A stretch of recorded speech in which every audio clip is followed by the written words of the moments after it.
भंगी is a universal untouchable. वो एक स्टेट का नहीं है, पूरे यूनिवर्सल अनटचेबल है। अम्बेडकरी मूवमेंट हमारे वाल्मीकि के घर में पहुंच चुकी है। आज हर वाल्मीकि बच्चा और अम्बेडकर की बात करता है। भारत के इतिहास में पहली बार हमारे समाज में जागृति आई है।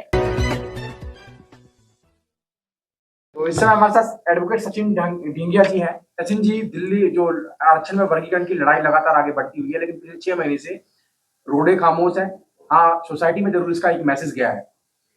तो क्या कहना चाहोगे, अभी आरक्षण की जो लड़ाई है वो किस ओर है? क्या ये 2 वर्गों में लड़ाई करवाने का फॉर्मूला था?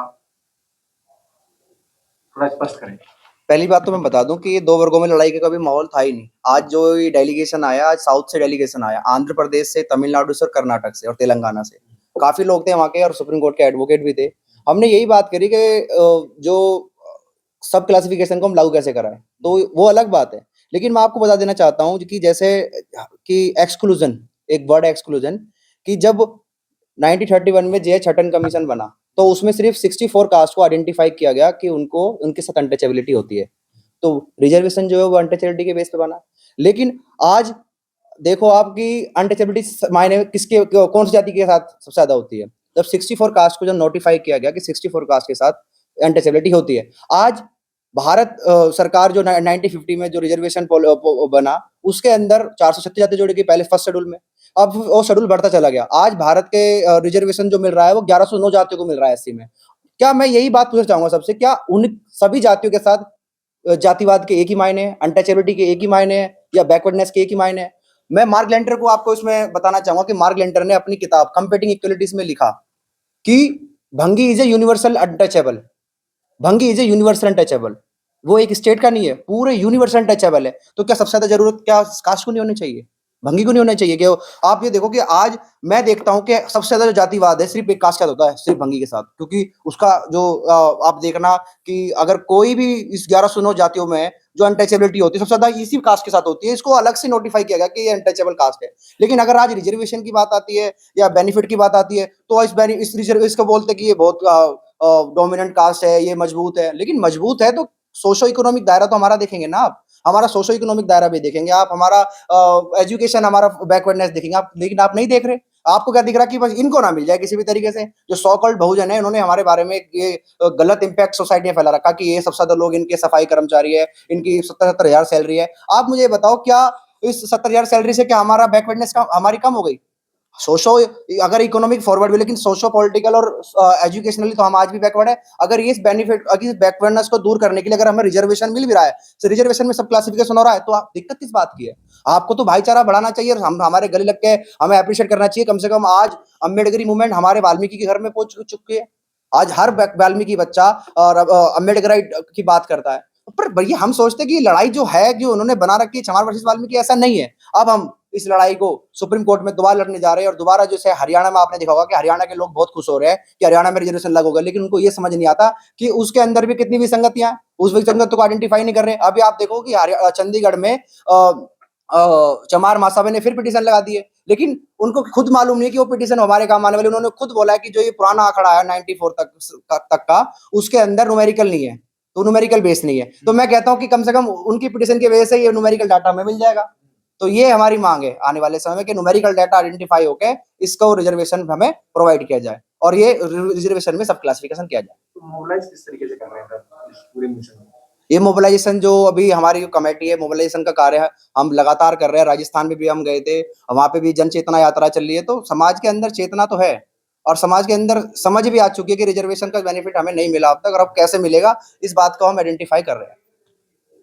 तमाम जो देश का युवा है, जो DSC वर्ग से है, उसके लिए क्या कहना चाहेंगे? मैं यही कहना चाहूंगा कि सबसे पहले हमें रिजर्वेशन के बेनिफिट को समझना होगा और इन जो सबसे पहले तो इस रिजर्वेशन के मुद्दे को हमें पढ़ना पड़ेगा। जब तक हम नहीं पढ़ेंगे इसको, हम नहीं समझ पाएंगे कि इस मुद्दे की जानकारी क्या है। आजकल क्या कि लोग पॉलिटिसाइज कर रहे हैं इस मैटर को, पॉलिटिसाइज करके इस मैटर को अपनी राजनीति चमका रहे हैं। लेकिन नहीं, रिजर्वेशन का मामला बड़ा कॉम्प्लिकेटेड है, बड़ा गंभीर विषय है। इस विषय पे हमें गंभीरता पूर्वक हमें इस पर गहनता से हमें रिसर्च करना पड़ेगा कि हमारे बड़े डॉक्टर ओपी शुक्ला ने, जिस साहब ने 40 साल से इस मैटर पर रिसर्च किया है, तब जाके ये मामला संभव हो पाया है। उन्होंने लोकूर कमेटी, रामचंद्रन आयोग और आपका गुरनाम कमेटी और हुकुम सिंह आयोग, इन सब आंकड़ों का आइडेंटिफिकेशन करके उनको डाटा एनालाइज करके तब अब ये मैटर संभव हो पाया। लेकिन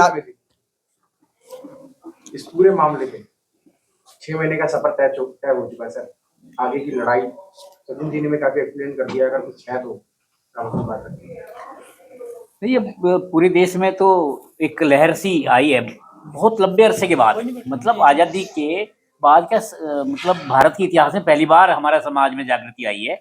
और जैसे कि शुक्ला जी भी दूसरे स्टेट्स में जा रहे हैं, हम लोग भी कई स्टेट में घूम के आए हैं, तो हमें लग रहा है कि लोगों में जैसा दिखाया जा रहा है, जैसे हमें हमारे ऊपर आरोप लगते रहे कि ये पढ़ते नहीं है, लिखते नहीं है, और तरह तरह के जो हमारे ऊपर आरोप लगाए जाते हैं, वो हमें जाके लगता है, हम वहाँ जाके जो देखते हैं उससे लगता है कि हमारे समाज में काफ़ी जागृति है, और अपेक्षित जागृति है, जितनी की होनी चाहिए उतनी ही जागृति है। और जैसा कि हमने देखा है, अभी हम भरतपुर गए थे, तो वहाँ के जो पोस्टर जो हमने देखा, हमें वो सबसे ज़्यादा प्रभावित किया। वहाँ पे वाल्मीकि का पोस्टर नहीं था। मैं ये नहीं कह रहा कि मैं वाल्मीकि का विरोध नहीं कर रहा हूँ, लेकिन वहाँ अम्बेडकर का पोस्टर देख के मुझे बहुत अच्छा लगा। जैसे कि हमारे ऊपर आरोप लगाया जाता रहा है कि हम अम्बेडकरी मूवमेंट से दूर हैं, वाल्मीकि के भक्त हैं, ऐसे अंधविश्वासी हैं, वो है। तो ये बात सच नहीं है। हमारे समाज में जागृति देखने में बड़ी उम्मीद से ज़्यादा मुझे जागृति दिखाई पड़ रही है, और बहुत ही अच्छा हमारा समाज आगे बढ़ रहा है। और ये जो अभी 1 अगस्त के बाद जो है चेतना जागृत हुई है, जो सोया हुआ समाज था वो 1 अगस्त के बाद तो जागृत हुआ है, और हम इससे संतुष्ट हैं इस बात से, और ये कारवां जो है बढ़ता हुआ जाएगा।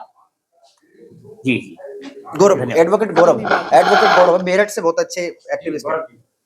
जी सर। उत्तर प्रदेश में क्या चल रहा है सर? उत्तर प्रदेश में जब से 1 अगस्त 2024 को आरक्षण वर्गीकरण का माननीय सुप्रीम कोर्ट ने जो आदेश दिया है, 7 जजेस की संवैधानिक पीठ ने, उसके बाद से जन चेतना और ज्ञापन सौंपने का कार्य समाज के द्वारा वंचित समाज, खासकर वाल्मीकि जो सफाई कामगार जाति है, लगातार इस पे अपनी आवाज़ बुलंद कर रही है। और देश के अन्य राज्यों में भी आदरणीय हमारे रमेश सर जी और डॉक्टर शुक्ला सर जी और सचिन भाई और तमाम राज्यों के प्रतिनिधि राज्य सरकारों को ज्ञापन प्रेषित कर रहे हैं, और जन चेतना का माहौल बना हुआ है। और हमने ये तय किया है कि हम इसे सड़क से लेकर के सुप्रीम कोर्ट के संतुलन के साथ इस लड़ाई को आगे लड़ेंगे और अपना हक लेकर रहेंगे। इन्हीं शब्दों के साथ जय भीम।